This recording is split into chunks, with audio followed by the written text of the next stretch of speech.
I was reborn. Right at the moment when the kidnappers forced Silas to make a choice between two people. He looked at me and Jocelyn, hesitating, under the kidnappers' urging. In the end, he gave up his first love and chose me. But in this life, I don't want to be entangled with him anymore. In my last life, although he saved me, his first love died because of it. He clearly hated me to the core, yet he pretended not to care at all and held the wedding with me as scheduled. But after we got the marriage certificate, he didn't even bother to pretend anymore and directly revealed his true colors. When I proposed a divorce to him, he became so angry that his eyes turned red, and he choked my neck. You owe Jocelyn. In this life, you'll never be able to get rid of me. We'll atone for her sins together. He did what he said. In the end, I died of depression under his torture. So, given a second chance, I didn't plan to go with him. But in this life, when making the choice between the two of us, he didn't choose me as he did in the last life. When I realized I was reborn, the kidnappers were hanging us both over a cliff. They proposed that Silas could only save either me or Jocelyn. He was extremely angry, his hands clenched tightly, the veins bulging, and his gaze wandering between us. Finally, heading to Feltway, under the kidnappers' urging, he closed his eyes helplessly. However, he made a completely different choice from the last life. He pointed his hand, which should have been pointing at me, towards Jocelyn. I let out a sigh of relief and at the same time realized that Silas, like me, had been reborn. It's just that this time he firmly chose his first love, Jocelyn. After making the choice, he looked at me. Annie, had a low sigh. You are my fiancée. I should have saved you first. But the person I've always loved is Jocelyn. Don't blame me. Alas. Is this person's face as thick as a city wall? Why does he want to have it all? Although I hated him quite a bit, the situation wasn't right, so I could only keep my mouth shut and look at him calmly. After the kidnappers released Jocelyn, he quickly walked up to Jocelyn, grabbed her hand, and left in a hurry, as if afraid that the kidnappers would go back on their word.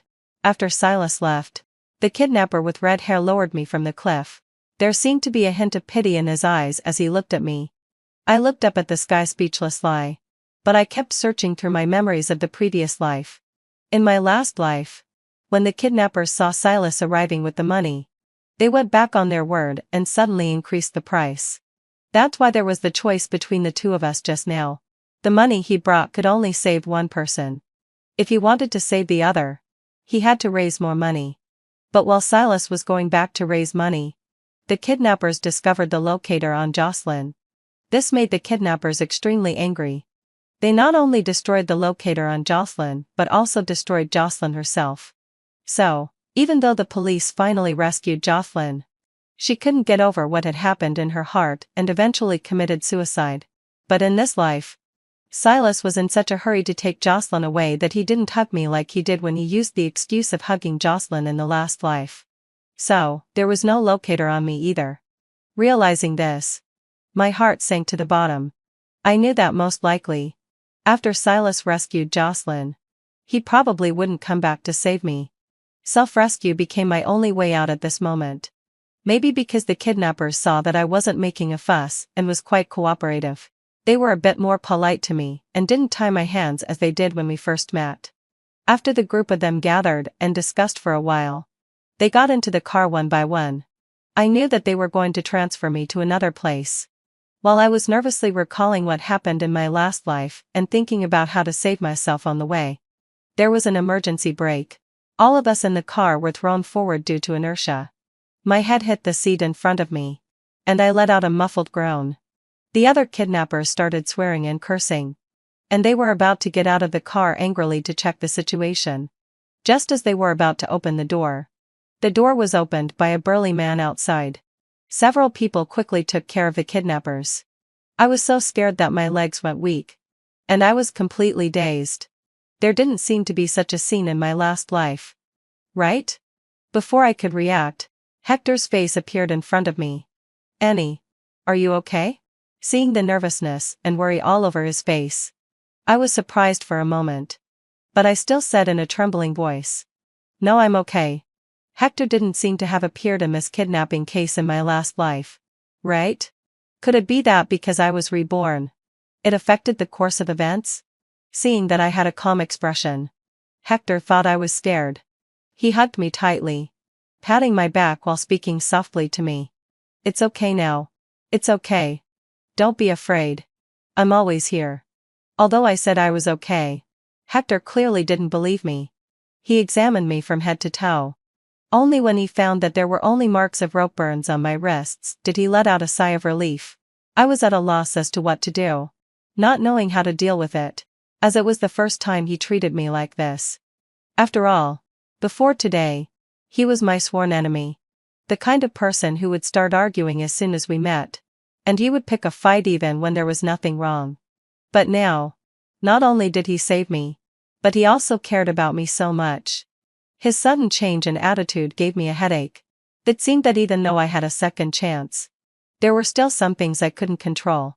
Why are you here? Finally, having fulfilled my week, I asked the question that had been bothering me. Upon hearing this, he lifted his eyelids and glanced at me, his face full of sarcasm. What? Are you disappointed to see it's me? Come on. You were waiting for your fiend to save you, weren't you? I heard that you were kidnapped and the kidnappers made your fiend choose between two people. And he didn't choose you. I came to see if you were crying. I'm not. Anyway, thank you so much for saving me today. Silas saving me? Huh. Even I couldn't imagine that. I looked at Hector with a puzzled expression.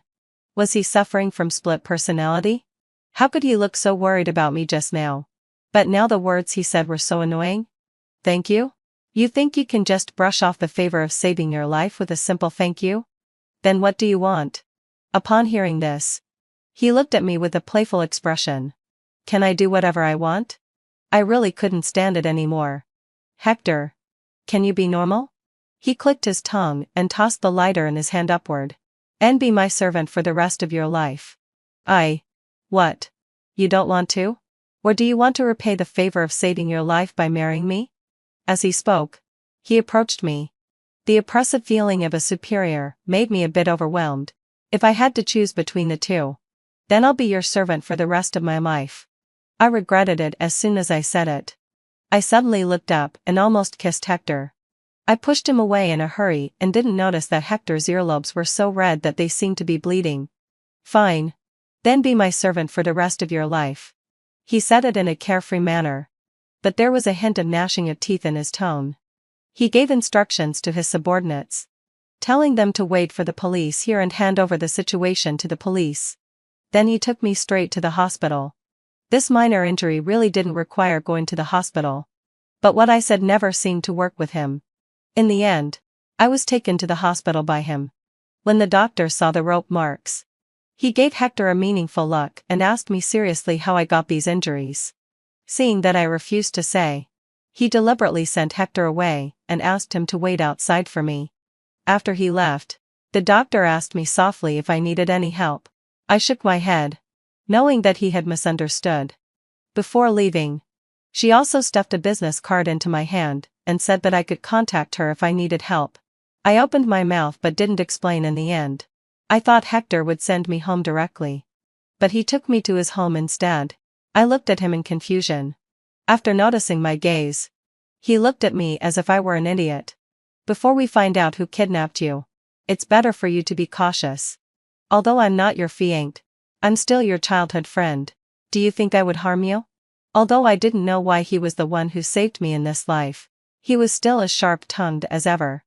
The next day, I was woken up by a phone call early in the morning. When I saw that it was Silas calling, I felt even more annoyed. At the same time, I was also glad that I was saved by Hector. Hello? What's up?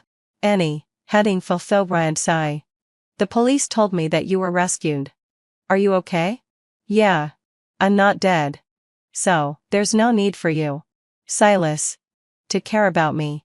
Seeing my cold attitude, Silas became anxious. Annie, it was my fault for not saving you first yesterday. But after I rescued Jocelyn, I immediately raised money to come and save you. The police said that you had already been rescued. Now that you're okay, I can rest assured. Do you have anything else to say? Silas was taken aback by the question. No. Then I'll hang up if there's nothing else. Silas, who had his call hung up, looked at his phone and was in a daze for a moment. This was the first time Annie had taken the initiative to hang up on him. And she did it without hesitation. Silas didn't think too much about it, and thought that I might be angry. After all, I was his fiancée. But he didn't choose to save me yesterday. Instead, he saved another woman. I threw my phone onto the bed. Then I heard a sneer from the door. It takes a whole night to raise money? I looked towards the open door and the person who spoke. You just walked into a girl's room without knocking? He leaned lazily against the door frame and said casually. I'm not your punching bag. I almost knocked the door down. Since I was worried about you, I pushed it open to take a look. Well, after the phone rang, I did seem to hear the knocking on the door. But I didn't pay attention to it. I mumbled. I didn't treat you as a punching bag. Then I raised my voice. What's the matter? What? I'm asking why you knocked on my door so early in the morning? He glanced at me. As if he could tell that I wouldn't say anything. He didn't ask further. I came to wake up the young lady and invite her to have breakfast. I don't want to eat. After saying that, I directly got back under the covers. Suit yourself. Then the door he had pushed open was slammed shut again with a bang. Crazy. In the end, the police found out that the mastermind behind the kidnapping was a rival company of Silas. After the case was closed, I moved back to my own home. After I happily moved back to my home, I actually felt a bit uncomfortable. It shouldn't be like this. This was the home where I had lived for more than 20 years. After pushing that strange feeling out of my mind, I called my father. I asked them when they would be back. It was really ridiculous to say. I was kidnapped. But my parents were on a business trip abroad. After hearing that I was rescued, they didn't rush back even more. In their eyes, I, their daughter, was not as important as their work. It was truly ironic. It should be in a few days. We're almost done with the work here. Okay. They say they are my parents. But apart from giving birth to me, raising me, and giving me money, they have never shown me any love or care. That's why, at first, I was blinded by Silas's little bit of concern. One day, my aunt came over and wasn't feeling well. She lay on the table and didn't even go to have a meal. He not only brought me food but also thoughtfully bought me a heat pack, brown sugar ginger tea. At that moment, he was like a beam of light, illuminating me and bringing me endless warmth. It was just an ordinary cup of brown sugar ginger tea, but I remembered it for a lifetime. It was also from that time on that I realized that I was actually someone who could be cared for. After that, I began to pay attention to Silas. I took the initiative to get to know him, get closer to him, and care about him. He never refused my initiatives. I thought that he should have feelings for me in his heart too. Just like that. We got together naturally. Then, met at a low sigh. Under the expectation of our elders, we got engaged.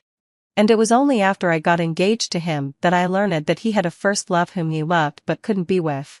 I hadn't found a suitable opportunity to meet his first love yet.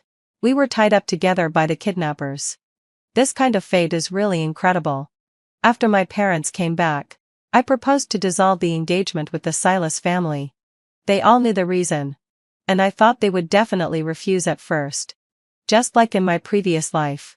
After I got married, I was tortured in various ways by Silas. I once called my parents for help and wanted to divorce Silas. But they told me not to make a fuss, saying that Jocelyn was already dead, and a dead person couldn't shake my status as the daughter-in-law of the Silas family. To my surprise, this time they actually agreed, which was unprecedented. In the evening, my parents took me to the Silas family's place. To my surprise, Jocelyn was also there. My parents brought up the matter of dissolving the engagement between me and Silas at the dinner table. The Silas family knew they were in the wrong and wanted to make amends. They apologized to me again and again. They also promised to compensate my father by giving him several cooperation projects. But this time, my father didn't let me down. He firmly refused. When Silas saw that I was really determined to break off the engagement with him, He had been looking like he was watching a show just now, but he suddenly became nervous. In front of the elders of both families. He apologized to me and explained the things that happened that day. Annie, heading to Fauveland Sai. I was wrong that day. You are my fiancée, you are my fiancée. And I wanted to save you first. But I don't know what happened to me either. I ended up saving Jocelyn first. I didn't do it on purpose. Anyway, you're fine now. Can you forgive me? No. I finally understand why he let Jocelyn leave first. So, he was going to play this trick. But his attitude now really caught me off guard. I originally thought that as long as my parents agreed, the matter of breaking off the engagement would be a done deal. After all, it was the Silas family who was in the wrong first. Doesn't he love Jocelyn? Since I took the initiative to propose breaking off the engagement, shouldn't he be happy? But in the end, why did he become the one who didn't agree? After he finished speaking, I quickly glanced at my parents, afraid that they would be easily persuaded by Silas. I didn't know until I looked. When I did, I found that my father was so angry that his face and neck were red. What do you mean, young man? What do you mean, anyway? You're fine now? Fortunately, hadn't fulfilledly. My daughter is okay. Otherwise, I won't let the Silas family off the hook. My mother was not to be outdone and loudly accused him on my behalf. Ran is your fiancée. But you saved another woman first and still want Ran to forgive you? Tell me, what on earth are you thinking? Although I was reborn, I still can't understand this. Don't my parents value family interests the most? In my previous life, they always thought that I was marrying above my station when I married into the Silas family. So, most of the time, they would remind me not to make Silas angry and to be more tolerant of him in everything. I once thought that Silas was their biological son, and I was just an adopted daughter. But now, the way they are protecting me makes me feel an unprecedented warmth. It's like a clear spring suddenly gushing out from the land that has been cracked for a long time, nourishing me. When Silas saw that my parents were protecting me like they were protecting their own cubs, he was very surprised and completely panicked. Uncle and Aunt, I know I was wrong. I will make up for Annie in the future. With the support of my parents. I looked at Silas and sneered disapprovingly.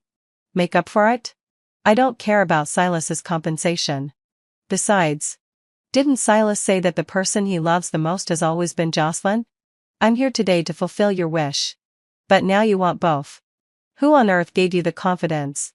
Silas couldn't believe that even though he had been so humble in front of me, I still didn't give him any face. Annie, don't regret it and beg me later. Silas, I'm no longer the Annie who used to let you manipulate me at will. I didn't even look at him. As if I didn't hear him. I calmly took a sip of soup. This meal was destined to end unhappily. But fortunately, the engagement between the two families was finally dissolved. As soon as I got home, I saw Hector. I spoke first. Why are you here? But he ignored me and greeted my parents who were walking behind me with a smile. Hello, Uncle and Aunt. My parents were as happy to see Hector as if their own son had come home. Hector, why do you have time to come over today? It was my mother who asked the question. My mother isn't at home. So I came here to have a meal. What would you like to eat? I'll cook it for you. She was so attentive that if you didn't know, you'd think Hector was really her son. And I, the real biological daughter, seemed like an outsider.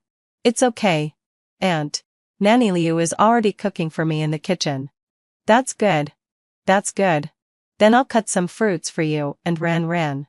I was really flattered when I was suddenly mentioned. This was a treatment I had never received before. However, as soon as she entered the kitchen, she turned back and told me to chat with Hector for a while. I understood. So, she had something to ask of me. I glared at Hector. But he pretended not to see it and pulled me to the living room. I didn't give him a good look as usual and plopped down on the sofa carelessly. What are you doing in my house? Don't tell me you're here to compete for favor. Aren't you being childish? He laughed in surprise. With your bad temper. Who else but me can put up with you? I'm really hungry. There's no one at home. So I came to your place to have something to eat. He said it so matter-of-factly, as if he didn't consider himself an outsider at all. It's none of your business. Humph. I rolled my eyes at him.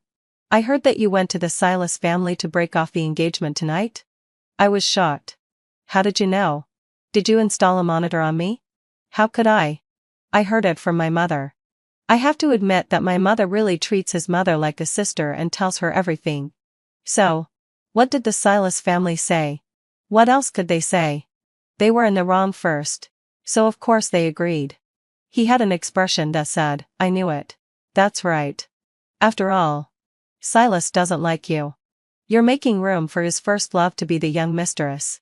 He should be grateful to you. This time, I was unusually quiet and didn't argue with him. Maybe he noticed that I was too quiet. He suddenly seemed at a loss. He made at least 20 or 30 small gestures within a minute. Then, let out a lull sigh. He suddenly stood up, walked over to me, sat down, and patted my back. Don't be too sad. If you have no one to marry in the future, I'll reluctantly marry you. I regarded him as my sworn enemy, but he actually wants to marry me. However, when I saw his ears turn completely red, I suddenly had the urge to tease him. Since he used to bully me, all the time. I turned around, deliberately got close to him, and stared at him. What? Do you like me? Maybe he didn't expect me to be so direct. I saw his face turn red all of a sudden, and then even his neck turned a bit pink. I was stunned by his reaction. I didn't expect him to be so innocent. It was obvious that his first reaction was to want to get away from me. Of course, I wouldn't let him have his way. I grabbed his arm. He coughed tactically, turned his head away, and tried to keep his distance from me. Just when I thought he wouldn't admit it, he suddenly turned back and gradually shortened the distance between us. Annie, having fulfilled my intention. I like you. Seeing his serious expression, I was a bit at a loss. I wanted to run away, but he pressed me down and kissed me. It was just a fleeting kiss, I think fulfilled my intention. And then we separated. I didn't expect him to be so bold. I quickly glanced towards the kitchen. Fortunately, having fulfilled Leo, no one noticed. Since that day when Hector made his feelings clear to me, he has been constantly sending me messages. He was straightforward and said that he wanted to pursue me and asked me to give him a chance. All of a sudden, my sworn enemy became my potential boyfriend. To be honest, I couldn't accept it at first. Later, I was so annoyed by his pestering. I'll give you a 30-day probation period. We'll talk about it after that. I didn't expect that my casual words made him extremely happy. Even my mother knew that he was pursuing a girl and that the girl had given him a 30-day probation period. She gossiped with me and wondered which girl was so lucky to be liked by Hector. Hearing my mother say that, I took a hard bite of the apple. I couldn't imagine what kind of expression my mother would have if she knew that the girl was me. But in reality, what surprised me even more was my mother. She seemed to be at home more and more often. And she even took the initiative to tell me some gossip. Even my father, who was a workaholic, came home for dinner more and more often. Their behavior made me think that our family was going to go bankrupt. Finally, having fulfilled my intention, at the dinner table one day, I couldn't hold it in anymore. Mom and Dad, is our family going to go bankrupt? No. Ran. Why would you think that? Although it was my mother who asked the question. After she asked, both of them stared at me. I tried to brush it off. No. I just feel that you seem to be at home more and more often. Isn't the company busy anymore? I didn't expect that my simple question would make their eyes red. My parents looked at me with an apologetic expression. Ran, your father and I were wrong before. We are also first-time parents. We thought that as long as we made the Annie family company stronger and stronger, gave you status, enough money to spend, and let you be a happy little princess without worries, that would be enough.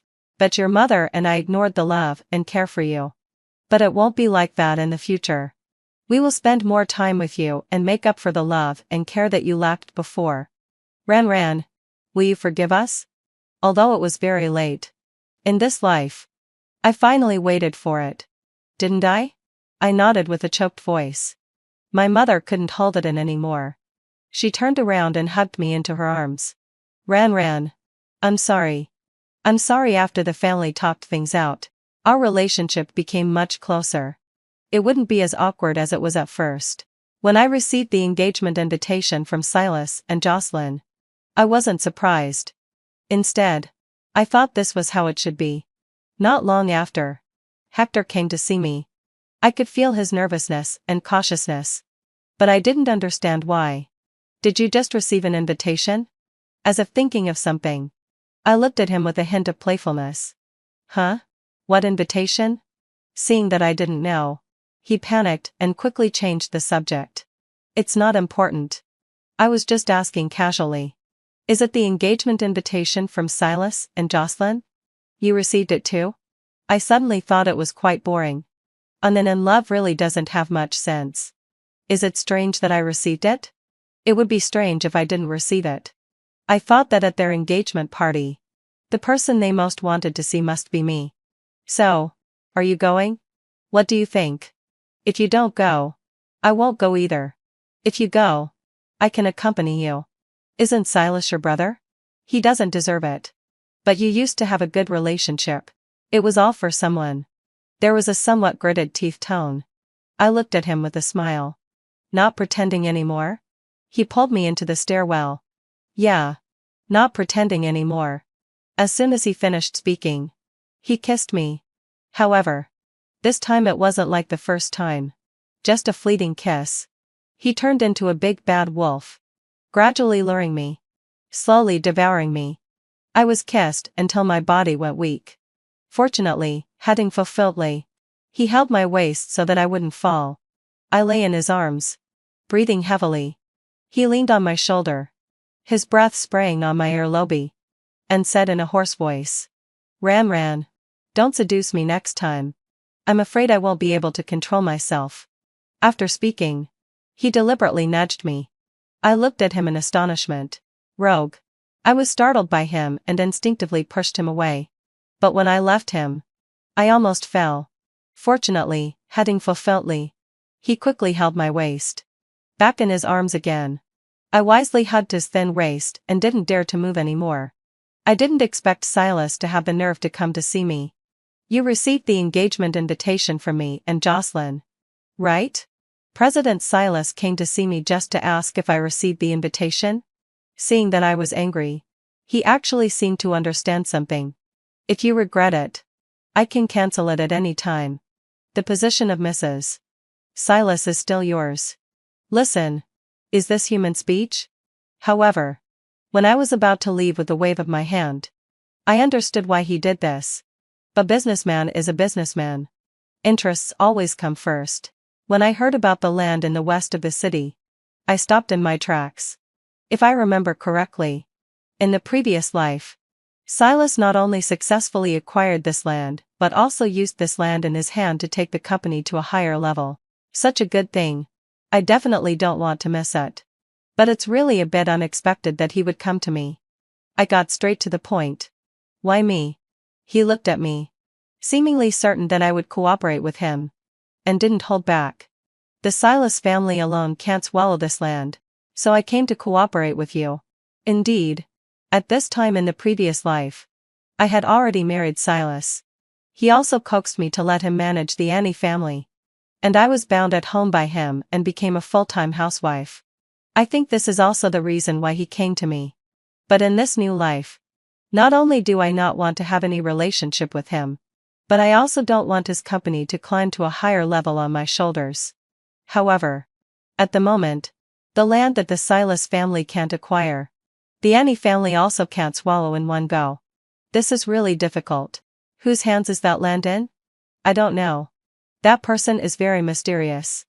This has become very tricky. We want the land, but we don't even know the owner of the land. Heh. Is there something that the president of the Silas family doesn't know? He ignored my sarcasm. So, have you thought it through? Even if I don't want to cooperate with him, I can't tell him at the moment. I can't decide this matter alone. I need to go home and discuss it with my parents. Okay. I'll wait for your good news. As soon as I was about to get into the car, suddenly, I was pulled out. With a bang. The car door was closed. And then I was pushed against the car door. Afraid of hurting me. He carefully protected my waist with one hand. Being treated so roughly. I was about to curse. And I saw the raging anger in Hector's eyes. The corners of his eyes were extremely red. Was he this angry? I didn't look into his eyes. What are you crazy about? Yeah. I'm crazy. Who did you go to see just now? His voice was hoarse. It seemed that he was really angry. My eyes couldn't help but fall on his collarbone. He was wearing a black shirt today. The top two buttons were loose, revealing his beautiful collarbone. Further up was his sexy Adam's apple. I really wanted to bite it. Seeing that I was distracted, he exerted force and pulled me closer to him, bringing me back to reality. I lay in his arms, looking up at him, and my hands wandered on his back. He grabbed my mischievous hands and pressed me against the car roof. He's really not romantic at all and doesn't know how to be gentle with a woman. Don't you know who I went to see? It's rare to see him jealous. And so fiercely. Well, I just couldn't resist. Seeing that I was very happy and still unhurried. He was really about to go crazy. Do you love him that much? Can't you let go? His voice was a bit trembling. I realized that he had misunderstood. And the misunderstanding was quite big. I didn't dare to tease him anymore. For fear of getting burned. I don't love him. I've let go. He wants the land in the west of the city. The Silas family can't swallow it. So he came to me for cooperation. As soon as I finished speaking, I bit him. Seemingly not expecting me to be so bold. He let out a muffled groan. And a lustful look appeared in his eyes. He pulled my hands behind him, hugged me tightly, and whispered in my ear. Ran. I've told you. Don't seduce me. Huh? I was innocent. Could he not stand this? But I didn't dare to make a sound. I was afraid of being reckless. I obediently lay in his arms, not daring to move, until Hector's voice came from above my head again. That land is in my hands. Huh? In your hands? I looked at him in surprise. Yeah. If Ran wants it. It's not impossible. But what? Ran has to give me some reward, right? Indeed. He deserved a reward. Without saying a word, I directly kissed him. This was the first time I took the initiative. Hector originally wanted me to take the lead. But I just gave him a shallow kiss and then wanted to escape. He wouldn't allow it. He directly held my head and then turned from passive to active. Again and again. Gentle and lingering. Making people unable to resist sinking. The world is really small. The more you don't want to meet certain people, the more likely you are to meet them. I made an appointment with my little sister to meet at the coffee shop. Unexpectedly. Before I even entered the door, I saw Jocelyn and Hector. Although I didn't know what they were talking about. But their reactions were quite big when they saw me. Which made people have to be suspicious. Jocelyn, why are you here? Hector's reaction was a bit stronger. When he saw me, he immediately stood up from his seat. Ran. Don't misunderstand. I ignored Hector. To be honest. Seeing him with Jocelyn, I was quite angry. This person was so pushy last time and said to me that if Silas wanted to see me, he should tell me first. He said he was afraid. It was self-evident what he was afraid of. Seeing him like this. Of course I saw and my heart agreed. But he was so good. He came to see another woman by himself and didn't even say hello to me in advance. Do you own this store? If you can come. Why can't I come? Seeing that Hector's attitude towards me was different from usual, her eyes wandered between us. She looked very wronged. Ran. I know you hate me for stealing Silas. But it wasn't my intention. If you regret it, I can go and tell Silas to cancel our engagement party. I was shocked by what she said. Was Silas some kind of hot commodity? Yes, hadn't fulfilled my session. Although the Silas family is not bad, there are many girls who want to get close to his family. But the Annie family is on a par with the Silas family. What do I regret? I wish you two could be tied together. Hector, who had been looking nervous just now, also seemed not to expect Jocelyn to say such things. He chuckled and looked at me, with a blatant threat in his eyes. If you dare to agree to her, you're dead today.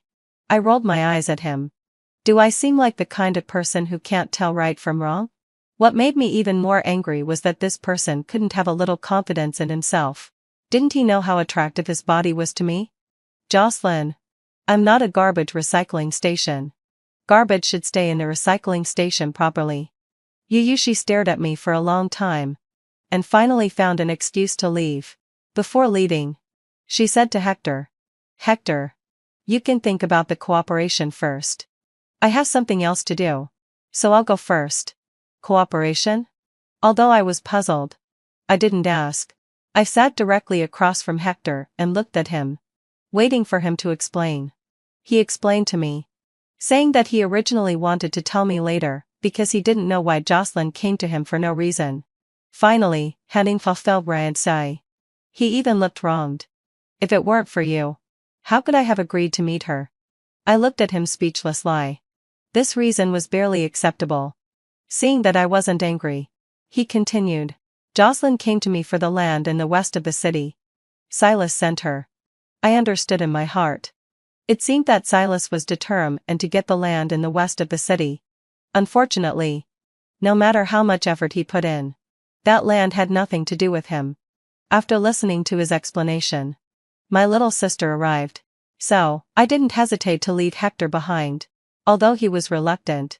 He didn't dare to object. After all, he was in the wrong first. On the day of Silas and Jocelyn's engagement party, everyone who knew thought I wouldn't go. But I just went. That day, Ryan, who was helping to receive guests at the door, was Silas's good friend. Seeing that I came, he was obviously very surprised. But it also seemed reasonable. Annie, Silas is in the lounge. I'll take you there right away. Along the way, having fulfilled my obsession, I heard a lot of sarcastic remarks. I was confused. The Annie family and the Silas family are clearly on a par. Why do they only fawn over Silas and not me? She's just a sycophant of Silas. Does she still want to compete with Jocelyn? She seemed not to be afraid that I would hear it all. Others at least restrained themselves a bit. But she was afraid that I wouldn't hear. She deliberately raised her voice and said, Indeed, Renana will sigh. In the past, I was completely focused on Silas and didn't care what others said at all. I thought that love was a matter between two people and had nothing to do with others. So I let these gossips talk about me behind my back. But today I didn't want to cause trouble. I looked at her contemptuously. Which family's daughter is this young lady? She seemed not to expect that I would suddenly question her. And for a moment, she was a bit flustered. It's none of your business. I want to ask how your elders educated you. Seeing me say this, she was truly panicked. After all, the status of my Annie family was there. She sensibly apologized to me right away. Later, feeling ashamed, she just ran away directly. Ryan was also very shrewd. Seeing that I was serious, he quickly came out to smooth things over. Everyone knew that I was setting an example by punishing one to warn others. Those who had just been whispering about me behind my back immediately fell silent. Getting the result I wanted, I left with Ryan. As soon as I left, the banquet became lively again. They continued with the previous topic, which was all about whether I had come this time to ask Silas to change his mind. Silas wasn't surprised to see me. It seemed that he had guessed that I would definitely come today. He had an expression as if he knew it all. Ran, do you regret it? Just say the word, and the engagement banquet can be cancelled at any time.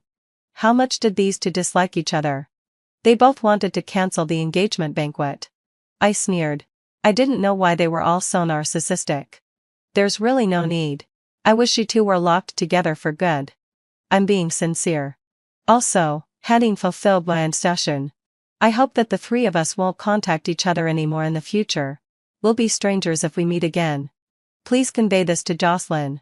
Seeing my attitude, he thought that I still had feelings for him and that I was just trying to be difficult. He immediately expressed his loyalty to me. If you don't like Jocelyn, I won't contact her again in the future. Listen. What kind of words are these from a huge scumbag of the century? What I had to admire about him was that it turned out his love was insignificant in the face of interests. He really knew very well which was more important. The Jocelyn family or the Annie family. But in the previous life, after he got what he wanted, he was only focused on his love. Silas. You're such a huge scumbag. Why do you think I would turn back to you? Do I seem like a person who is that cheap? Maybe he was used to it. Whenever I was angry before, he could easily coax me and I would soften my heart. This was the first time I had not given him any face in front of him. He was extremely angry. Fine, ren av a low sigh. Very good. Annie, handing fulfill brand session. Don't come begging me later. I really don't know where he got his confidence from. I really wanted to give him 2 hard slaps to wake him up. When Silas learned that I and Hector had acquired that piece of land in the southern part of the city, he came to find me again. Ran. I heard that you and Hector got that piece of land in the southern part of the city. Is there a problem? Ran. You'd just taken over your family's company. And you must still be unfamiliar with the business aspects. I can help you. His calculate shrewdly. So obvious that it was like the beads were jumping right in front of my face. Yet he still had an expression as if he was doing it for my own good. I looked at him with a half smile. President Silas. How do you want to help? He patiently told me about his plan. It was nothing more than proving to me how capable he was in business. As long as I kicked the Hector family out, he would develop that piece of land with me and guaranteed that he would bring the Annie family to a new level. He really knew how to scheme. Since Hector didn't agree to kick me out, he turned around and came to me, asking me to kick the Hector family out. Who did he think he was? I didn't indulge him either. I turned over the phone that was placed face down on the table and said jokingly, President Hector is really cunning and calculating. President Silas really has a good plan. When Silas saw the phone on the table and that I had an ongoing call with Hector, he finally understood that he had been played by me and Hector. He stood up abruptly, and there was a tempest brewing around him. He looked exactly like a time in the previous life when I proposed a divorce to him. And he choked my neck and refused, saying that we owed Jocelyn and could never pay it off in this lifetime. I had a moment of shortness of breath. Fortunately, having fulfilled my sigh, Hector arrived in time. Sensing that something was wrong with me, he put his arm around me and looked at the man standing across from us. What's the matter, President Silas? Do you want to start a fight with that furious look on your face? Just then, the menacing look on the man's face disappeared suddenly, replaced by a faint smile. How could that be? Although he said that, his eyes were wandering between me and Hector, as if he couldn't understand why we, who had been sworn enemies before, were now so intimate. Seeing that I was uncomfortable, Hector directly took me away, leaving Silas alone. He watched the backs of us two as we left, and I didn't know what he was thinking. Although I wasn't very familiar with the project, with Hector's help, I quickly got the hang of it. Those old foxes in the business world, seeing that it seemed that the Annie family and the Silas family had really fallen out, and that the Annie family had also teamed up with the Hector family, all took sides. They were so snobbish that I couldn't help but feel sorry for Hector. When I was on good terms with Silas before, did they treat the Hector family like this too? When Hector saw that I felt sorry for him, he immediately pushed his luck and asked me to compensate him. But at the last moment, he suddenly stopped. This left me confused, and I blurted out, You're not going to be unable to do it, are you? I regretted saying it as soon as I said it. He grabbed my hand and moved it downwards. When it touched that burning heat, my face instantly turned red with embarrassment. Did you say I can't do it? He gritted his teeth and said in my ear. It was his fault for making me feel so agitated but stopping at the last moment. Clearly, having fulfilled my sigh, he was also feeling extremely uncomfortable. I put my arms around his neck and bit his collarbone hard to vent my anger. Seeing that I was really angry, he sighed and explained in a hoarse voice. There are still 2 days left until the end of the 30-day assessment period. I had forgotten about it if he hadn't mentioned it. Do you mean you'll give up if the assessment period hasn't passed? I didn't really care about the assessment period. After learning that he had secretly liked me for so long, I had already regarded him as my boyfriend. But someone seemed to be very stubborn. Of course not. Ran. You won't make me fail the assessment, will you? He smiled cunningly. He lay on top of me to calm down. But his hand wasn't idle. He pinched and played with my fingers one by one. I didn't say anything. Instead, I pushed him away. It was too hot and made me feel uncomfortable. Finally, heading fulfilledly, he resigned himself and went to the bathroom. I was amused by his actions. I knew that he really loved me deeply, which was why he cared so much about that casual sentence I had said. Since he respected me so much, there was no need for me to be too eager. After all, there was still a long time ahead. Since Silas didn't get that piece of land. Those old foxes were also very good at treating people according to their status. The Silas family had a tough time during this period, and the emergence of an illegitimate child made Silas even more overwhelmed. He invited me many times, but I refused all of them. I knew what he wanted.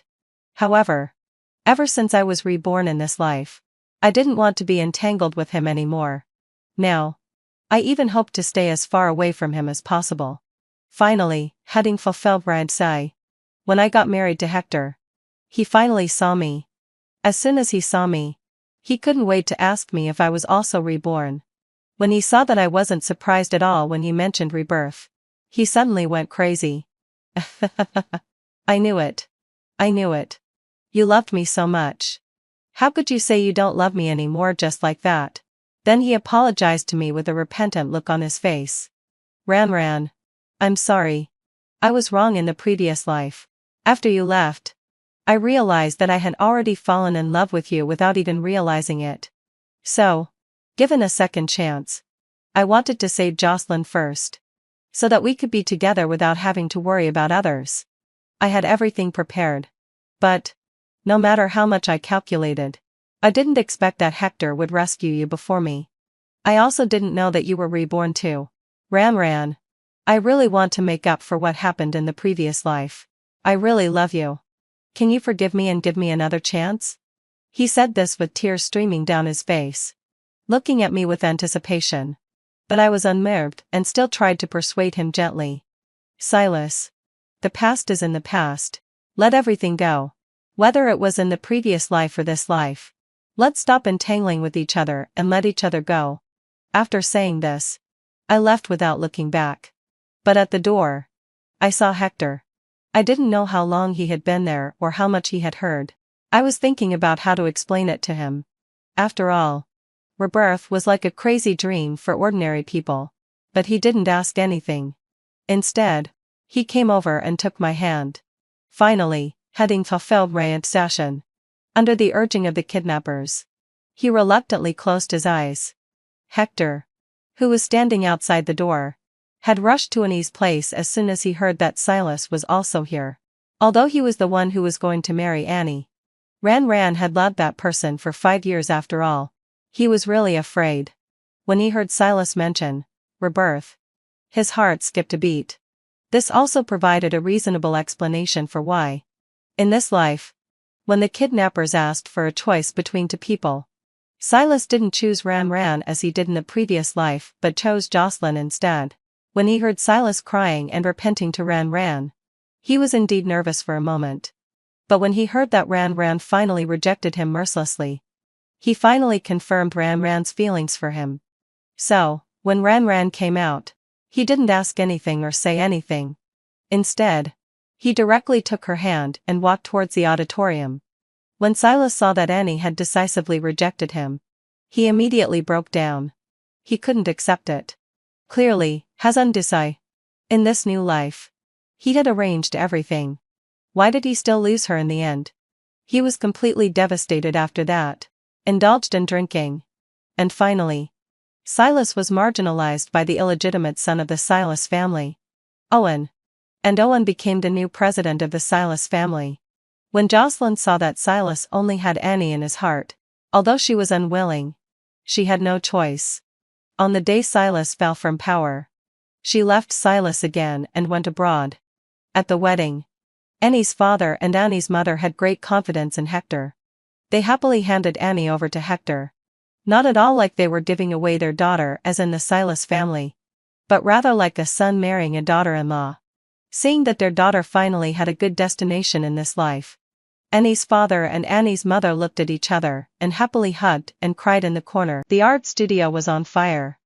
and Jackson rushed into the inferno to save my sister. In an attempt to stop him, all the meridians in my right hand were severed, and I could no longer pick up a paintbrush for the rest of my life. He used his power and influence to force me into marriage, only to torture me. After my sister's death, Jackson blamed me for stopping him and thus hated me for a lifetime. He said that Snowy died because of me, and I only deserved to atone for her in hell.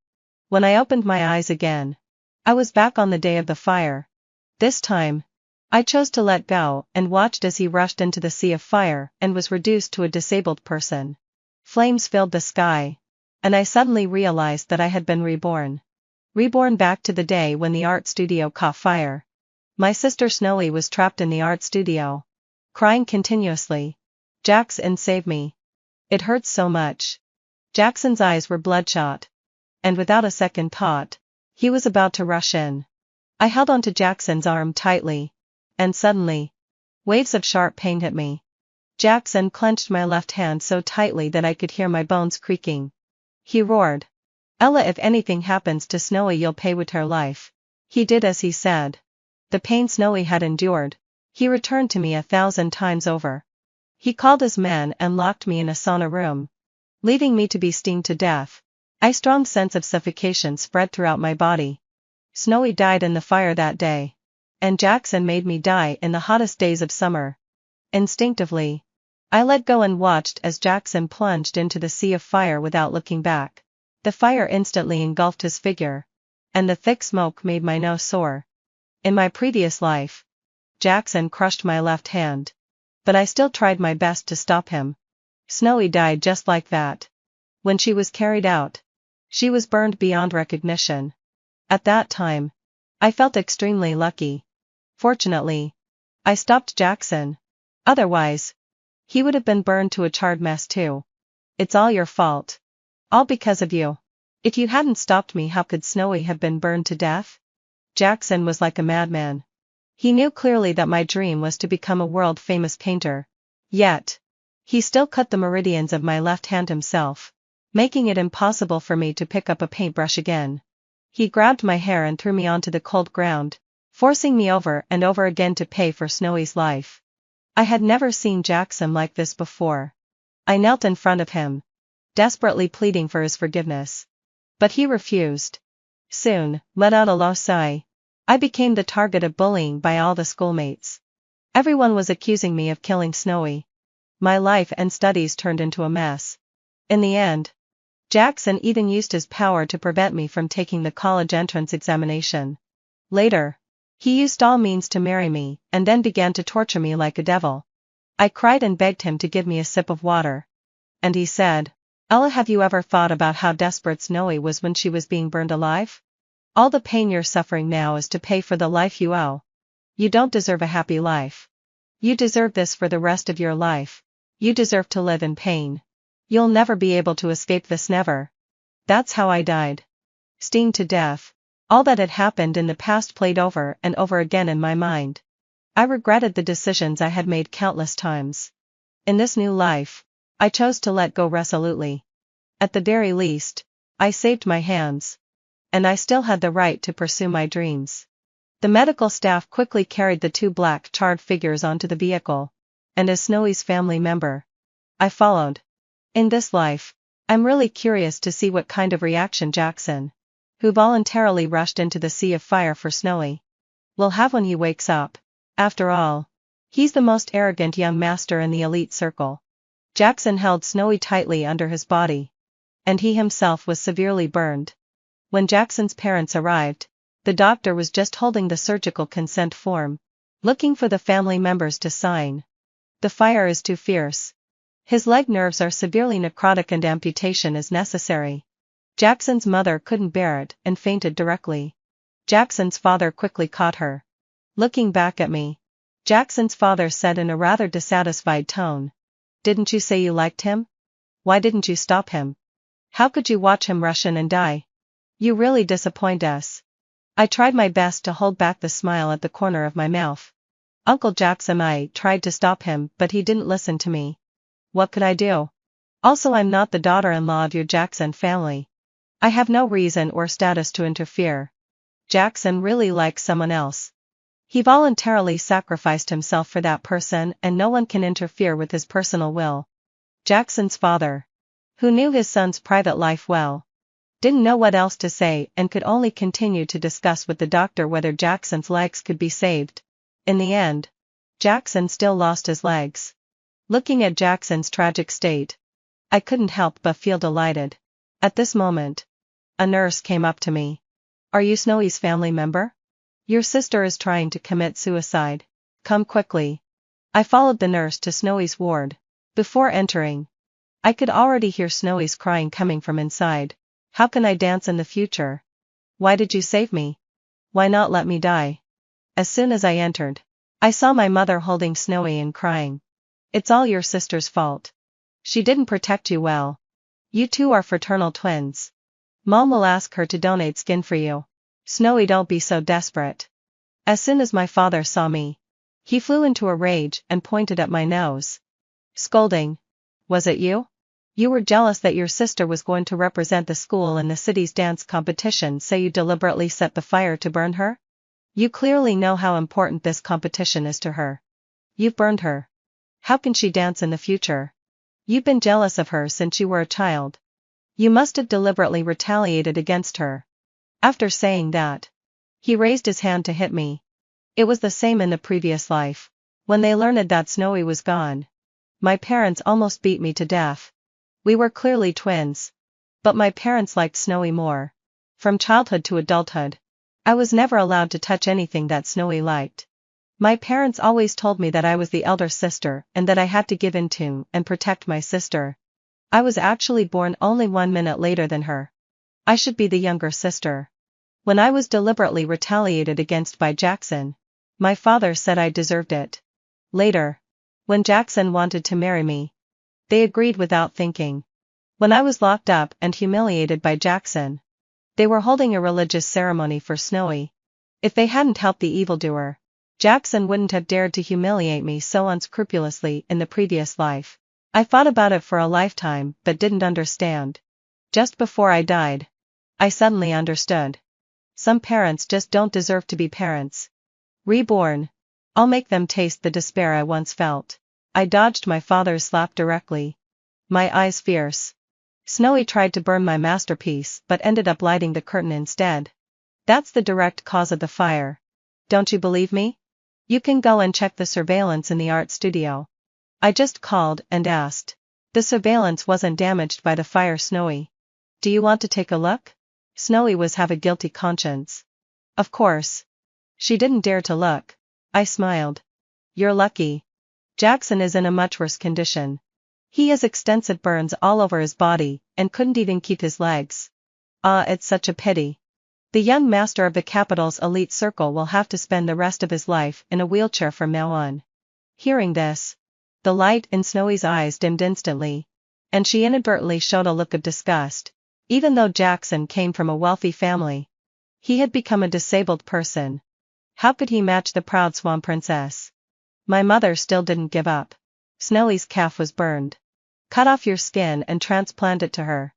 They still wanted to use the elder sister identity to tie me down. It was ridiculous. Mom, don't you know? For burned skin grafts, using someone else's skin can cause severe rejection reactions. Now hospitals usually use artificial skin. Then hurry up and use artificial skin for me. Snowy shouted. I don't want to leave scars. I want to have the surgery right now, immediately. My parents didn't dare to slack off and spent money to find a famous doctor to perform the surgery on Snowy. That night, Jackson's parents came to the door. At this moment, Snowy was discussing with my parents how to plan her future, how to use all means to remove the scars and stand on the international stage. She had completely forgotten about Jackson.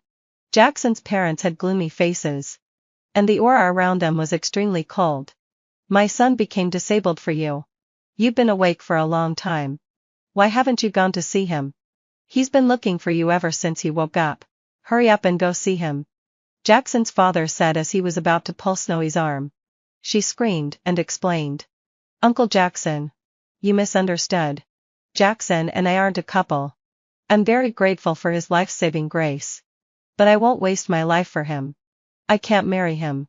He's just my admirer. I didn't ask him to save me. It was all his own wishful thinking. Jackson's father and mother were stunned. They never expected that their son had risked his life to save an ungrateful person. After learning that Jackson was disabled, my parents also thought he was not worthy of their precious daughter. My father forced a smile and said, "Uncle Jackson, although our two families have been friends for generations, matters of the heart depend on the children themselves. Jackson saved my daughter. He's a hero of our Snowy family. I'll give Jackson 10 of the shares as compensation. What do you think?" "Humph. 10 of the shares to buy my son's life?" Jackson's father said angrily. Finally, I had had enough of watching the show. With tears in my eyes, I said, "My sister has hurt Jackson. As her elder sister, I'm willing to apologize for her. Uncle Jackson, can I go with you to see Jackson?" Jackson's father was a bit surprised. "Although you two look somewhat similar. The elder sister is kind-hearted, while the younger sister is as vicious as a snake. She's not half as good as you." "Huh? Really?" I clearly remembered that in the previous life, when I married into the Jackson family, Jackson's father pointed at my nose and scolded me, saying that I was a vicious woman who had killed my own sister. It was so ridiculous. This bad reputation had actually returned to Snowy. In fact, I didn't come to apologize. I just came to laugh at Jackson. He was lying quietly on the bed. When he saw me, he smiled. "Snowy, you're here." Snowy had a mole on her cheek, while I had a tear-shaped mole at the corner of my eye. When Jackson saw clearly who it was, his smile froze on his face. "Why is it you? Is something wrong with Snowy? Why didn't she come to see me?" I stood by the bed, looking him up and down. "Snowy is fine. She just simply doesn't want to see you." Jackson was stunned but quickly managed to rationalize. "She's always been timid. She must have been terrified. My parents aren't fond of her. And she's worried they'll blame her. So that's why she didn't come. It must be true love, for he was stupid to an astonishing degree. Despite the pain in his body, he stubbornly made excuses to defend Snowy. How touching. Snowy said you two are just ordinary friends. She's very grateful to you for saving her life, but she won't marry you. You're trying to drive a wedge between us." My Snowy would never say such things. Tears welled up in the corners of Jackson's eyes, and he was on the verge of a breakdown. "Ella, stop trying to stir things up. We once promised to be together for life. She's already accepted my confession. She definitely wouldn't do this. Ella isn't lying. Snowy really doesn't want you anymore." Jackson's father cruelly interrupted him. "I knew she was a slut. You really loved the wrong person." Jackson couldn't very well disbelieve his father's words. I saw shock and regret on his face. But this was nothing. He had always been strong-willed. And what I wanted was to completely crush him. "Do you know why she doesn't want you?" I looked at the empty quilt and said coldly. "Because you've lost your legs. She said a cripple isn't worthy of her nobility." Jackson's eyes were filled with panic. He unbelievingly lifted the quilt. Looking at his empty lower body, he let out a heart-rending scream. "Impossible. Where are my legs? My legs?" He was so grief-stricken that he opened his mouth but couldn't utter a complete sentence. He struggled to get out of bed, but without support, fell directly to the ground. The crown prince of the Jing circle, whom everyone looked up to, was now crawling on the ground like a dog in front of me. Just thinking about how he used to be arrogant in front of me. And now he would have to use a wheelchair, wear prosthetics, and endure everyone's discrimination. I couldn't resist the urge to take a picture of his miserable state at this moment. Snowy, seeing Jackson's appearance on my phone, was frightened and said viciously to me, "Didn't you always like Jackson? I'm giving him to you. Make him stop pestering me. I never want to see him again." I smiled. Jackson's deep affection was nothing but a complete joke. The three of us grew up together as childhood friends. When our mothers were pregnant, the two families had already arranged a marriage. Unexpectedly, my mother was pregnant with twins. So Jackson had the right to choose. My parents brainwashed me from childhood, and as the older sister, I should take on the responsibility of taking care of my younger sister. I was always keeping an eye on Jackson and Snowy. stopping them from doing dangerous things. In contrast, Jackson preferred the lively and cheerful Snowy. They skipped classes together, indulged in bars, and traveled around, while I studied hard in the art studio. Snowy had no talent for dancing, but my parents spent a lot of money to buy awards to gild her. But I knew that if I didn't work hard, I would just be the green leaf to set off Snowy. And my parents would never dote on me the way they doted on her. In the first year of high school, Jackson learned to smoke for Snowy. I forcefully demanded that he get rid of this bad habit. He blew smoke rings at me and sneered. "Ella, are you annoying? Being with you is so boring. Only Snowy can bring me joy." He said Snowy was his future. Does he still think so now? Jackson had undergone many skin grafting surgeries and was lying in the hospital, feeling dispirited. I posted pictures of his disability online, which attracted a lot of curses. Previously, Jackson used his power to oppress others, and he had no shortage of enemies. Now that he was down and out, who would give up the chance to step on him? Snowy, as soon as she recovered from her injuries, went to participate in a dance competition in her city. With my parents' arrangements, she as expected came in first again. She never came to visit Jackson even once. Jackson could only keep watching Snowy's award-winning videos over and over again. I started being nicer and nicer to Jackson, almost coming to take care of him whenever I had free time. I said it was to atone for my sister. But in fact, I wanted to crush Jackson's last hope. A little-known revenge plan was quietly unfolding in my heart. This time, I would make Jackson fall into the quagmire and never be able to turn things around. Jackson gradually realized that I was the one who was good to him, and he started to develop feelings for me. Jackson's father and mother also regarded me as their future daughter-in-law. With the power of Jackson's family, I participated in the art college entrance examination. My talent gradually emerged, and I was admitted to a well-known art academy with a high score, ranking first in the province and second in the country. I spent all day in the art studio, studying hard and actively participating in various activities. The time I spent accompanying and taking care of Jackson became less and less. Jackson would call me at least 800 times a day, but I hung up on him with various excuses. He started to get nervous and came to my school to find me. I was just participating in a club activity. A boy was holding my waist and dancing the ballroom dance with me. Jackson was blinded by anger. He desperately tried to stand up to teach the boy I was dancing with a lesson. But it was all in vain. Sitting in a wheelchair, he could only grab the corner of the other person's clothes. But he had brought bodyguards. And with just a look, the boy was beaten by his bodyguards. Jackson pulled me to his side and forcefully wrapped his arms around my waist. "Don't even think about running away. You can only be my Jackson's woman for the rest of your life. I love you the most. How could I be willing to leave you?"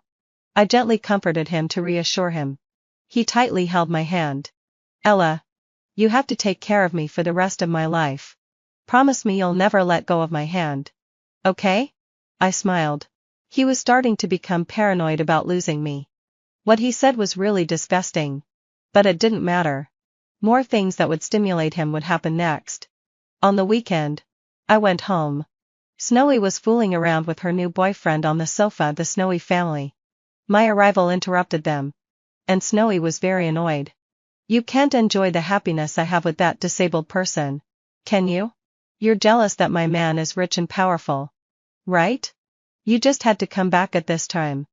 I took a closer look at the man and found out he was Leo, Jackson's good friend. Previously, Jackson often hung out with them in bars, picking up girls. Snowy was smart enough. The upper-class circle was only so big. Jackson, as the crown prince of the Jing circle, his friends were all powerful figures. Hooking up with one of them would ensure her a life of wealth. I ignored her, picked up my things, and turned to leave. That night, I told Jackson the news that Snowy had a new boyfriend. He was obviously stunned. Then, the corners of his eyes turned red, and he cursed Snowy and Leo, wishing them a match made in hell. Then Jackson hugged me and cried, pleading, "Ella, I really only have you left. You're my spiritual pillar, my hope for a new life. Please don't leave me." Don't be like Snowy, or I'll go crazy. I really love you. I gently stroked his cheek, rubbed his cheek, letting his tears wet my hair. Did he really love me? I was just an alternative in his life, a servant responsible for taking care of him. He was afraid of losing everything, and I was the one who would support him. The most ridiculous thing was that he clearly knew what it meant to love someone. Yet he used love as an excuse to morally blackmail me. He was such a hypocrite. Everything about him made me feel sick. Jackson, who never let go of a grudge, couldn't swallow this humiliation. As I expected, Jackson started to encourage his parents to target Leo's family. In just 2 months, and in just 2 months, the market value of Leo's family group dropped by 40. To make matters worse, Snowy and Leo had a car accident while traveling. My parents called me. Your sister's legs are in a terrible state. The doctor said she has to have another skin grafting surgery. This time the area is too large and it will cost over $1,000,000 for the operation. What's $1,000,000 to our family? It's crucial to save your sister's legs. We must do it, and we must choose the most expensive and best one. My mother obviously hesitated. You don't know what's going on at home. The company has run into problems. We've paid a lot of liquidated damages. Your father and I don't even have $10,000 at hand now. Ella, aren't you dating Jackson? The Jackson family is rich. You must go and beg him. No matter what the cost, you have to get the money to save your sister. What if Jackson asks me to die? I still held a glimmer of hope for them. In the past life, did they not know that Jackson wanted my life? If they knew, they would have tried every means to save me. Right? Then you can just die. My mother's voice was shrill. I couldn't help but sneer. In their eyes, I was less important than Snowy's legs. They only called me Ella when they needed me. And at other times, they wished I were dead. They didn't even treat me like a human being. Why should I still care about the last bit of family affection? I understand. Mom. My mother asked me to pay for Snowy's surgery. And I obediently did as she said. When I uncovered the veil on Snowy's leg, there were actually 2 pieces of fish skin. Snowy let out a pig-like scream. Who did this? My parents were also shocked silly. They all looked at me. Ella. You slut. How could you do this to your sister? After learning that it was me, Snowy pounced on me. Teeth and claws bared. Ella. You slut. You've ruined my life. How am I supposed to live? I'll kill you. You had a car accident while traveling with Leo. I wasn't in the car. Looking at her distorted face, I pretended to be sad. How can you blame me? You set yourself on fire and injured your legs. Mom and Dad couldn't afford the money for your surgery. It was me who took out all the money I had saved to save you, so that your skin wouldn't fester and spread to your whole body. You know, Mom and Dad never give me money. This is all the money I have. I've done my best. Hearing this, Snowy was shocked. After coming to her senses, she questioned. Why didn't you ask Jackson for the money? Aren't you his girlfriend? It's just $1 million. As long as you open your mouth, he'll surely give it to you. You little wretch. Are you deliberately taking revenge on your sister and hiding the money so she can't have a surgery? How could I have given birth to such a monster like you? I should have strangled you to death when you were born. My parents' curses and slaps came at me. Just like when I was a child. Every time I made Snowy unhappy, my parents would beat and kick me. But this time, before their slaps could land, they were stopped by the agile bodyguards. Jackson was wheeled into the ward. Even sitting in a wheelchair, he was still overbearing. I can, of course, give Ella money. But if it's for saving you, having fulfilled my obsession, I won't give her a single cent. Snowy, your life was given by me. Now I regret it. I wish you could die right away. Snowy was completely dumbfounded. Jackson stopped looking at her and led me back to the car. Ella, I wish I hadn't rushed into the fire to save her. I wish you had stopped me back then. You said you liked me so much at that time. So why didn't you stop me? If you had stopped me, I wouldn't have lost my legs now. I looked at him coldly. How could he have the nerve to blame me? Snowy was the one you loved the most. All of this was what you begged for. Jackson, There is no turning back in this world. One has to bear the corresponding consequences for what they've done wrong. I didn't want to pay him any more attention. Then Jackson vented all his hatred onto Snowy. Snowy was expelled from school. My parents came to me, hoping that I could persuade Jackson to let go of his hatred. The next day, the Snowy family's group went bankrupt. They wailed and cried. I shrugged helplessly and said, "Anyway, Headingway. I've tried to persuade him. Jackson doesn't listen to me. I have no way to interfere with the business affairs of the Jackson family. But don't worry. I still have a way to earn the money for my sister's surgery." Hearing this, my mother looked at me in surprise. "Really? What's your method?" I took out a flyer and handed it to her. It read National Art Competition, searching for art stars. After reading it, my mother tore the flyer to pieces. "What time is it now? You're still thinking about yourself." I picked up the torn pieces on the ground, put them back together, and handed it to her again. "Mom, look.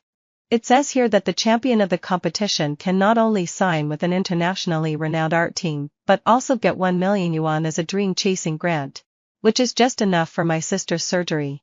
Hearing this, a greedy look flashed in my mother's eyes. She sized me up and down and sneered. "With your little skills, can you win the award?" I had already expected her to say this. I directly took out all the art grading certificates and competition awards I had received from childhood to adulthood, seeing a drawer full of certificates of honor. My mother was stunned.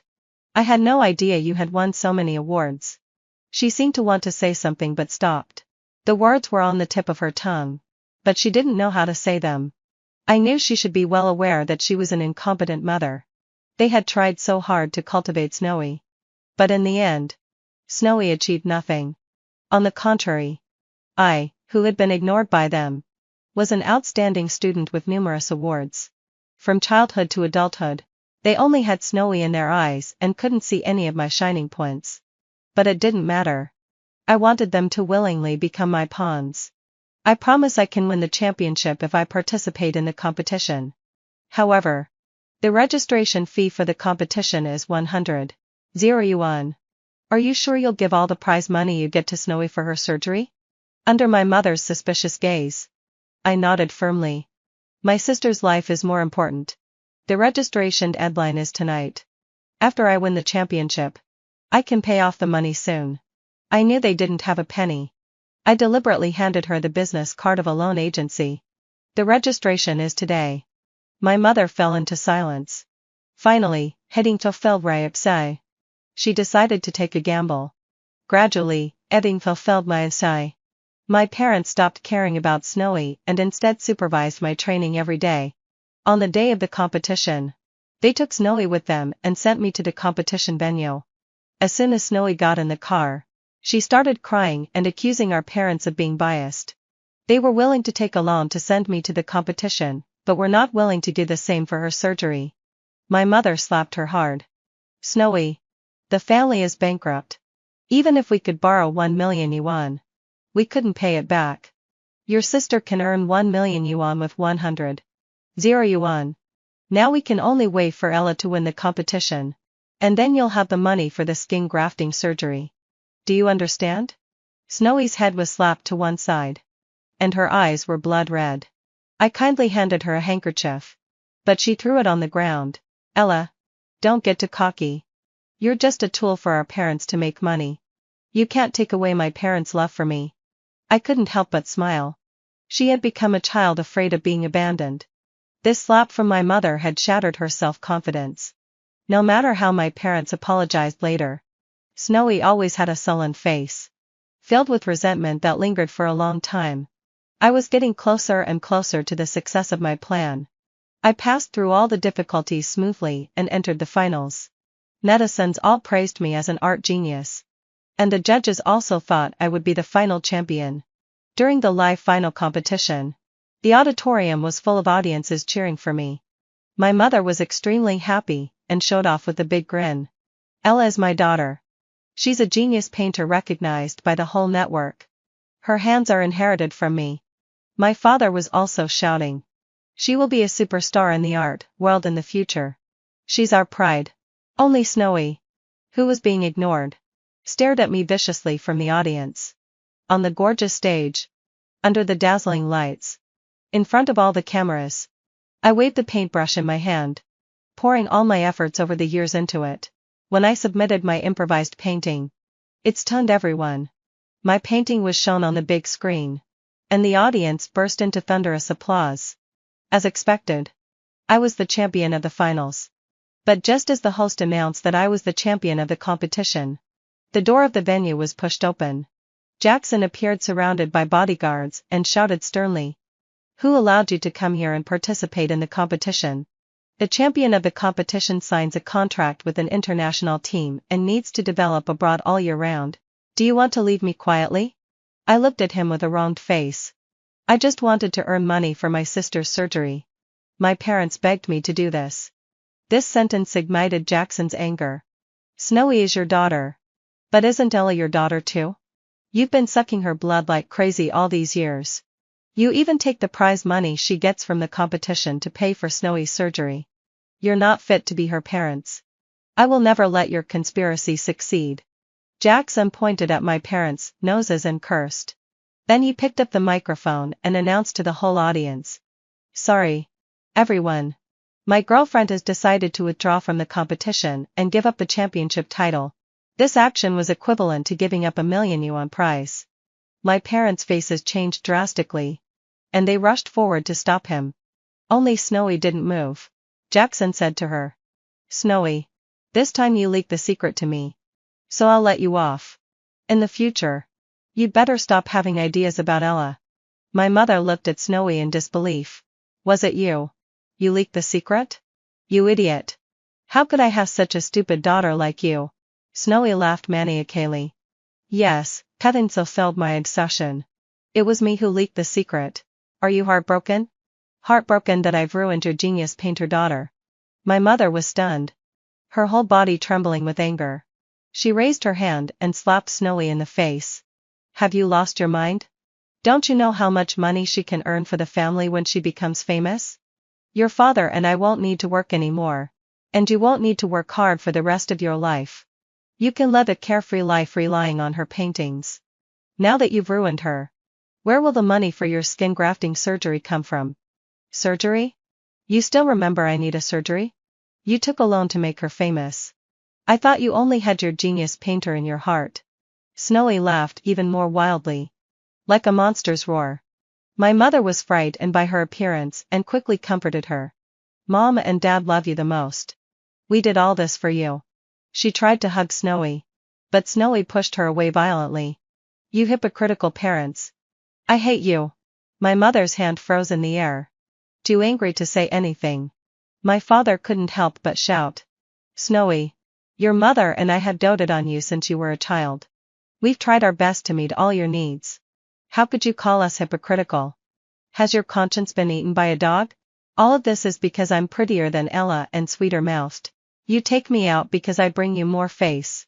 Now that I've become a disabled person, you've seen Ella's talent, so you want to hold her in the palm of your hand.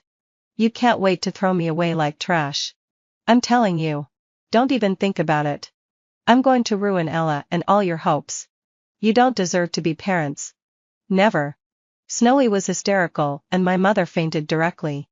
My father quickly called an ambulance and the scene was in chaos. I had already followed Jackson outside. Everything that happened today was within my plan. Biased parents, a crazy and disabled sister, and an extreme boyfriend. Any one of the gimmicks about me, if taken alone, is a blockbuster event that attracts the public. Especially on this dazzling stage. It would attract more traffic for me in just a few days. Netizens were first attracted by my talent and then they would sympathize with all the things that happened to me. Facts have proved that this move was the right one. Through this live broadcast competition, I became famous overnight. Numerous art teams extended olive branches to me, and even some galleries wanted to fully fund a purse in a large exhibition for me. My future looked bright. Jackson took this opportunity to propose to me, and I agreed without hesitation. Watching him put the diamond ring on my ring finger, I knew that the day I had been looking forward to finally arrived. Jackson prepared a century-old wedding that shocked the entire capital circle. Almost the whole city was invited to attend. There were thousands of tables of banquets, and the wedding hall was spacious enough to accommodate tens of thousands of people. Jackson traveled abroad specially to customize a unique dime and wedding dress for me. The dress was inlaid with priceless dime and jewelry all over. Jackson said he wanted me to be the most dazzling princess on the wedding day. Late-coming affection is cheaper than grass. In my previous life, I hoped every day that he would spoil and love me and give me a grand wedding. But what I waited for was his abuse and a tragic ending. On the wedding day, I packed my luggage and sent Jackson a WeChat message. I personally cut up the wedding dress he customized for me and threw away the dime and ring he put on me. Disgusting. How can a man who amputated his legs for another woman be worthy of me? I feel disgusted being with you. Then I turned off my phone and got on the plane without looking back. I had already accepted the offer from a foreign prestigious school. My life had just begun. I wouldn't stop moving forward for any scumbag. The tragic end of my bravery for love in the previous life was still vivid in my mind. Jackson. This time it's your turn to become the laughingstock of the whole city. Taste the feeling of being whipped by love. 3 years later, I became an internationally renowned oil painter. My daily schedule is fully packed and I often fly around the world to hold my purse in art exhibitions. At one of the exhibitions, I met my childhood friend. He couldn't wait to tell me. Your parents have borrowed usury. With the interest compounding, the debt has become unpayable. Moreover, they've been targeted by the Jackson family and can't find any job. Now they've become street beggars. And even having 3 meals a day has become a problem. Is that so? I smiled and said, I'm not really interested. They're not my parents anymore. My childhood friend was taken aback then looked at me sympathetically. Others may not know, but I know exactly what your parents are like. They've always been biased towards Snowy since you were a child and treated you badly. It serves them right that they've ended up like this. Alas. But have you heard? Snowy has suffered several accidents in a row. She couldn't accept the contrast, so she developed severe post-traumatic stress disorder. She's been in a half-dead state all day and has been locked up in a mental hospital for long-term treatment. You have no obligation to support them in their old age. They deserve what they get. Seeing my indifferent expression, my childhood friend changed the topic again. The scene of you running away from your wedding back and really caused a huge stir in the city. Jackson became the laughingstock of the whole world. The media said he searched the entire city but couldn't find his missing bride. These years, he's tried to find anyone who might know you and even asked me about your whereabouts. I deliberately concealed your international artist name from him, so he knows nothing about your current achievements. To be honest, Jackson really doesn't deserve you. I shrugged inferiorly. It's all in the past. I won't be so blinded by past hurts that I can't see the future. There are no relationships that can't be ended and no grudges that can't be avenged. After all these years, I've already let go. My childhood friend raised a glass to me. Ella, you're in such a great mental state now. I hope you'll never encounter those annoying things again. But things often don't go as we wish. The next day, I received a call from the police station. They told me that Snowy had injured the staff at the mental hospital and escaped. I had no choice but to return to my home country. After making a statement at the police station, on my way back to the hotel, I was grabbed by the neck into a corner. When I saw the person's face clearly, my heart skipped a beat. Snowy. It's you. At this moment, she looked like a madwoman with disheveled hair and bloodshot eyes. She tightly grasped my neck with both hands, gritting her teeth and saying, You finally came back, Ella. I've been waiting for this day for a long time. It's all your fault. Things shouldn't be like this. It should have been me who became famous all over the world. You stole my future. You bitch. I'm going to kill you. She mumbled to herself and took out a knife from her pocket. Fortunately, hadn't fulfilled my accept. After going through a lifetime of hardships, I'm no longer a lamb at the mercy of others. I bit her hand hard and with all my strength.